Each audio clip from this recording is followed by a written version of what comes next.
All right, you asked for it.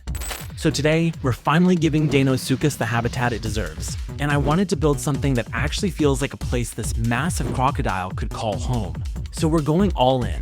Massive water, natural terrain, and plenty of room for these monsters. Let's build it. Before we could actually start building the habitat, I needed to completely clear the area first. I wanted a clean canvas to work with, so I removed all the unnecessary terrain and vegetation and leveled everything out. And this is what we were left with. A completely empty area, ready to become the new home of one of the biggest crocodilians ever. Now that we have a clean area to work with, it's time to start shaping the habitat. I wanted to start with the rocks, because they can completely change how the enclosure feels. Instead of making the shoreline perfectly flat, I'm adding different sizes of rocks and creating some natural elevation around the water. I'm also trying not to make everything too symmetrical. In a real environment, you wouldn't have rocks placed in perfect lines, so mixing different shapes and sizes makes the habitat feel much more natural. And while I'm building this, I'm also keeping Deinosuchus in mind.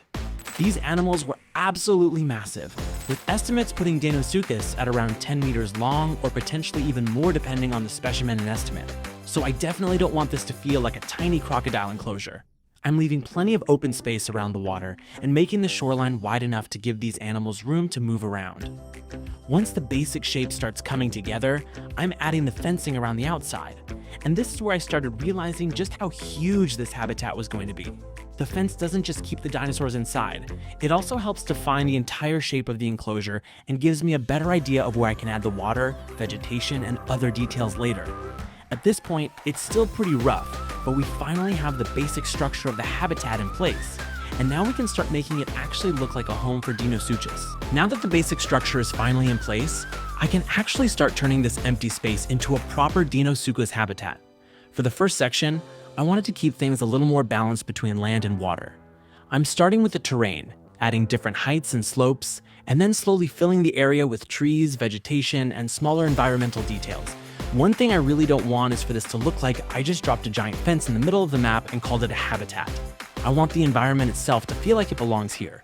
So instead of covering every single piece of ground with trees, I'm leaving some open areas and creating different little sections around the enclosure. That way, when we eventually release the Deinosuchus, there's actually some space for them to move around. And then we get to one of my favorite parts, the water. I'm keeping the deeper water for the second section of the habitat, because I want that area to feel much more like a giant natural lagoon. This first section is going to be more of a transition between the land and the water, with vegetation and terrain surrounding the shoreline. And because the habitat is getting pretty massive, I also needed a proper connection between the two sections. So I'm adding two gates here that will eventually allow the dinosaurs to move between both areas. I actually really like this idea because it makes the habitat feel less like two separate enclosures and more like one huge environment with different zones. And this is where the whole thing is finally starting to come together. We've got the first section, the entrances are in place, the environment is starting to look alive, and now we have one massive empty section left. And that's where things are about to get a lot more interesting, because the second part is going to be almost completely focused around water. And honestly, that's where I think this habitat is going to look the best. Now it's time to move on to the second half of the habitat. This is where I wanted things to get a little more dramatic. Unlike the first section, this area is going to be much more focused on water, so I needed to create a completely different environment around it. I'm starting with the rocks, and I'm using them to basically build the skeleton of the entire shoreline. Instead of just placing a few rocks around the edge, I'm creating different layers and elevations, so the water doesn't feel like it's simply sitting inside a giant hole. I'm also trying to make some areas more open while keeping other parts much tighter and more enclosed. That way, when we eventually get some shots of Deinosuchus moving through here, the habitat won't look like one giant flat swimming pool. And honestly, this is probably one of the most time-consuming parts of building realistic habitats. You can spend minutes moving one rock around by a few centimeters just because something about it doesn't look right. But when you finally get the shape you're looking for, it makes a huge difference. And with the basic shoreline finally starting to take shape, we can move on to the part this entire section was designed for, the water. And now we can finally start filling this massive space with water. This is probably the moment where the habitat starts looking completely different. Before this, it was basically just rocks, dirt, and an enormous empty space. But as soon as the water goes in, you can finally start seeing what I had in mind. I'm making some areas deeper than others instead of keeping the entire pool at the same depth. That gives the habitat a little more variety and also makes the water feel much more natural. I'm also leaving some of the rocks exposed above the surface because I don't want everything to disappear underwater. The goal is to create different little areas that Deinosuchus can move between rather than just one giant body of water. And because these animals were enormous predators, I wanted the second half of the enclosure to feel like they actually have room to dominate the entire area. At this point, I'm already starting to get a much better idea of how the final habitat is going to look. But there's still one major problem. It looks way too clean. And that's where the environment comes in. Now that the water and terrain are finally in place, it's time to make this place feel alive. Because no matter how good the shape of the habitat looks, without vegetation and small environmental details, it still feels like a construction site.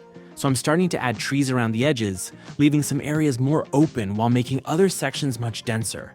I don't want to completely cover the habitat and vegetation, because we still need to be able to actually see the Deinosuchus. I'm also adding smaller plants and environmental details around the shoreline to break up some of the empty areas. And then I decided to add a viewing platform as well.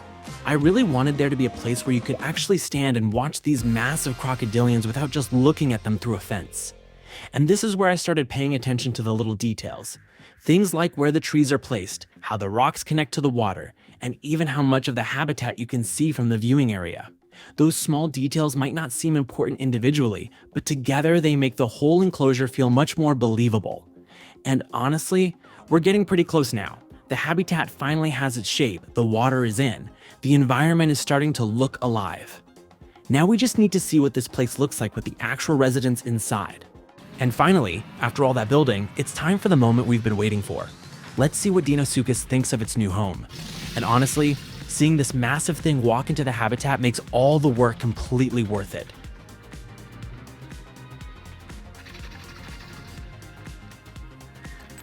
And of course, we needed a better way to actually see the whole thing. And if you actually want to use this habitat in your own park, I've also uploaded the entire build as a blueprint. So if you like how it turned out, you can download it and place it straight into your own park. I'll leave the link in the description, so feel free to give it a try and make it your own. And this is the finished Deinosuchus habitat. We started with a completely empty piece of land and turned it into this massive environment with two connected sections, plenty of water, natural terrain, dense vegetation, and, of course, a few absolutely terrifying residents. I really wanted this habitat to feel like more than just a place to keep Deinosuchus. I wanted it to feel like an actual environment they could belong in. And after seeing the finished result, I'm honestly really happy with how this turned out. But now I want to know what you think. How would you rate this Deinosuchus habitat from 1 to 10? And if you were building one yourself, what would you do differently? Let me know in the comments, because I'm always looking for new ideas for the next habitat. And if you want to build this exact habitat in your own park, I've also uploaded it as a blueprint, so you can download it and try it yourself. I'll see you in the next one.